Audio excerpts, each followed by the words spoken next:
수원의 황대 의원입니다. 우리 감사관님께 말씀 한번 드릴게요. 감사관 이용영입니다. 작년도 행감 때 이제 그 운동부 성과급 제도에 관련해서 한번 말씀을 올린 적이 있었습니다. 네, 예컨대 아이들이 어떤 성적이나 어떤 우수한 지표를 얻게 되면 그 성과급을 학부모님들이 출연을 해서 지도자분들에게 일부 지급하는 사례들을 지적을 했었고, 그것이 어떤 공평한 교육의 가치를 실행하는 교육기관에서 행해진다라는 거에 대해서 좀 이거는 좀 아이러니함을 금할 수가 없다. 그래서 그때 감사관님도 거기에 대한 내용에 공감을 하셨고, 그러면 기본적으로 성과급이나 이런 잘하는 우수교에 대한 지원은 제도권에서 줄 수 있게끔 한번 좀 정리를 하면서 또 이게 자칫 잘하고 있는 학교 운동부 운영교에 대한 위축이 아니라 이 성과급은 좀 폐지를 했으면 좋겠다.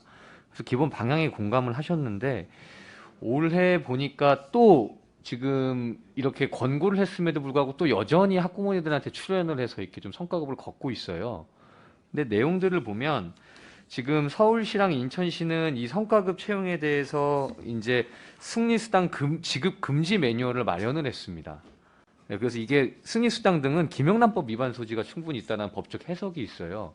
그래서 이게 지금 근거를 보면 초중등교육법이나 이 학교체육진흥법에 의거해서 이제 일부분 필요한 경비를 이제 그 수익자 부담으로 거둘 수 있다. 이 정도만 상위 법령에 명시가 돼 있고, 사실 이 부분은 승리수당을 지급하는 건 굉장히 위험 소지가 있거든요. 지금 보면 성과급 최대 지급 일개교가 그때도 보여줬지만 5,600만 원입니다. 그리고 이게 여태까지 누적액이 3억 4천만 원을 학부모들이 출연해서 지도자에게 성과급을 지급하고 있는 거예요. 이 부분들은 굉장히 제가 볼 땐 교육적 가치에도 맞지 않은데, 사실 이런 성적 지상주의나 어떤 기본적인 이런 걸 독려하는 문화가 요번에도 이렇게 좀 무리를 일으키고 있는 유명 배구 선수들의 이런 학폭 관련된 그런 문제들이 좀 지속적으로 일어나고 있거든요, 감사관님. 이거에 대해서는 좀 특단의 조치가 필요하다. 저는 그렇게 생각합니다. 어떻게 생각하세요? 네, 의원님 행감 때 지적이 있어서 저희가 학생관광과하고 협의를 했었고 학생관광과에서 1월 4일 날 관련 공문을 시행한 걸로 알고 있습니다. 그럼에도 불구하고 지금 의원님 지적하는 그런 사례들이 발견됐다 그러면 지금 의원님 말씀대로 좀 더 이 매뉴얼을 구체화시켜서 네. 저희 감사관실에서 감사할 때 학교 감사할 때 네.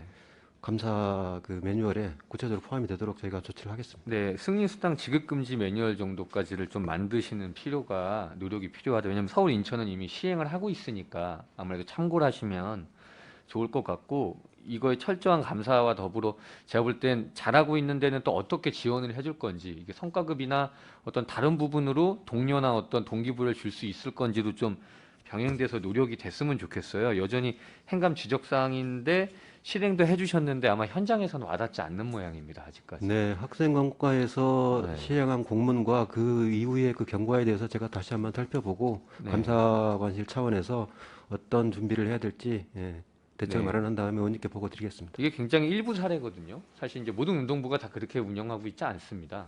근데 이게 일부 기득권화되고 자꾸 이렇게 성적을 내야 된다. 성적을 내기 위해 유리한 자꾸 그런 조건과 문화를 만드는 건 이제는 좀 개혁을 해야 된다. 그렇게